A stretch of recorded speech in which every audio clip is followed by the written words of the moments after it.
우리가 앞서 살펴본 대로 이 영적인 것만을 강조하고 이 육적인 것들은 멸시하기 때문에 이 영지주의는 극단적인 생활 방식을 초래하게 되는데요.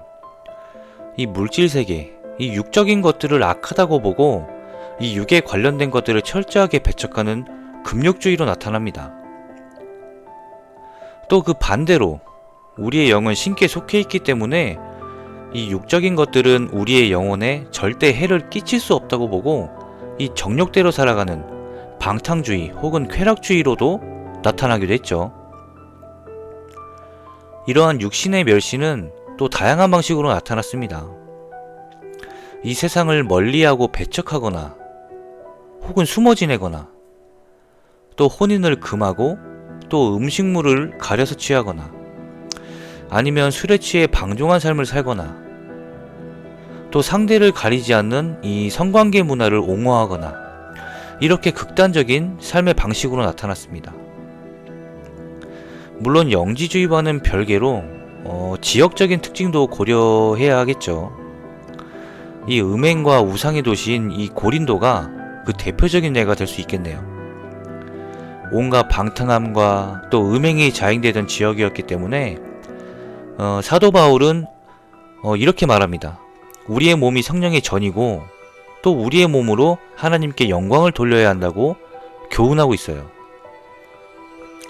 그 외에도 로마 교회 공동체에게 이 영육 간의 조화를 이루면서 이 하나님의 뜻에 합당한 삶을 살아가도록 권면하고 있죠.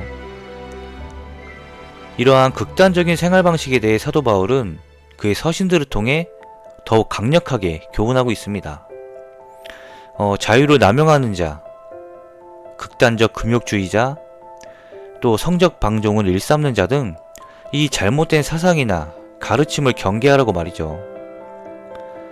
이 영과 육의 조화, 그리고 윤리와 이 도덕적인 측면에서도 우리가 올바로 살아가는 것이 그것이 곧 예배라는 것을 이 공동체 혹은 독자들에게 당부하고 있죠.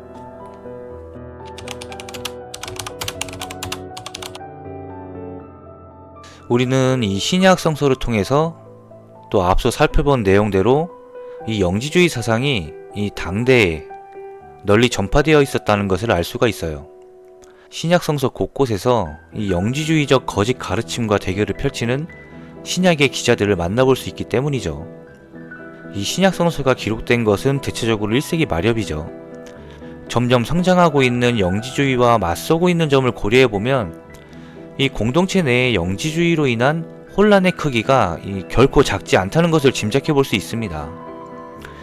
앞서 말씀드렸듯이 우리가 영지주의라고 부를 수 있는 형태는 주 2세기에서 3세기의 것이죠. 따라서 신약의 기자들은 이 초기 형태의 영지주의와 맞닥뜨렸고 또 대결을 했다고 볼 수가 있어요. 이렇게 신약 시대 당시 이 이단적 사상들의 도전으로 인해서 사도신경이 채택이 되고 또 여러 차례 종교 회의를 거쳐서 오늘날과 유사한 형태를 갖추게 됩니다. 또 우리가 이 신약 성서를 마주할 때 기억해야 할 것은요, 당시 그 시대의 언어를 사용했다는 점이에요. 우리는 누군가에게 메시지를 전달하기 위해 그 시대와 그 문화의 언어들을 사용하죠. 청중들 혹은 독자들이 쉽게 이해하고 실천할 수 있도록 그 시대에 통용되는 개념들, 또한 사상들, 어떤 속담 등 이 다양한 언어들을 사용하게 되죠. 이건 고대 사회나 지금 현대 사회나 마찬가지입니다. 이 신약 성서에서도 이 기독교 신앙을 수호하고 또 독자들이 거짓 가르침과 유혹에 빠지지 않도록 이 당대에 통용되는 언어들을 사용해서 효과적이고 아주 명료하게 메시지를 전달하고 있습니다. 이 신약의 기자들은요, 청중들, 이 독자들을 설득하기 위해 수사학적인 글쓰기 기법들을 사용하고 있는데요.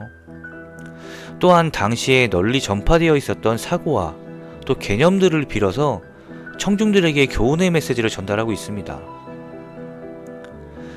또 구약과 신약을 비교해보면 구약은 어떤 통합적인 사고와 또 개념들이 나타나지만 이 그리스 로마 시대를 배경으로 하는 이 신약 성서에서는 이 어떤 현상을 둘로 나누어 설명하려는 이분법적인 사고와 개념들이 발견이 되죠. 따라서 신약성서에서 그 시대의 특징인 이 이분법적인 개념들이 발견되는 것은 이상한 일이 아닙니다. 다음으로 우리가 신약성서를 마주할 때 중요하게 고려해야 할 것은요, 이 영지주의 사상을 분별하는 것인데요. 예를 들어 보면 대표적으로 영과 육이 있겠죠. 우리가 신약성서 중 바울의 서신들을 볼 때 얼핏 보면 육신을 부정하게 여기고 이 영혼만을 신성하게 여긴다고 느낄 수가 있어요. 근데 대체적으로 육이라고 표현한 것은 인간의 탐욕, 정욕, 타락한 인간의 본성을 이야기하는 것이죠. 육신 또는 피조세계가 악함을 뜻하는 것이 아니라는 거예요. 나아가 이것은 하나님 뜻에 합하지 않는 삶, 하나님 없이 사는 삶, 또 그리스도를 따르지 않는 삶과 연관이 되어 있는 것입니다. 이 오늘날에도 영적 엘리트주의 혹은 영적 자부심을 추구하는 현상이 종종 목격이 되죠. 분명한 것은 이 육신, 물질을 악하게 보는 것, 그리고 영적인 것만을 우선시하는 것은 하나님의 창조를 부정하게 여기는 이 영지주의적 사상일 수 있다는 거예요. 아니면 그와 유사한 이단적 사상이라고도 볼 수 있겠죠. 이렇게 우리는 신약성서를 통해서 이 이단적 사상을 가진 열광주의자들을 분별할 수 있게 돼요.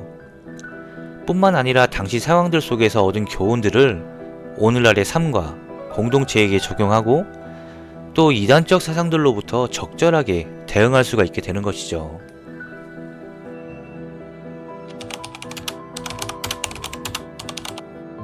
하나님께서는 분명 이 피조세계를 보시기에 좋게 창조하셨습니다. 예수 그리스도의 대속의 죽음을 통해 하나님과의 교제가 회복이 되고 우리는 하나님과의 교제 속에서 하나님을 사랑하고 내 이웃, 내 동료들을 사랑하고 함께 더불어 살아감으로써 또 우리에게 맡기신 이 피조세계를 잘 가꾸고 돌보며 살아가야 하는 것이죠.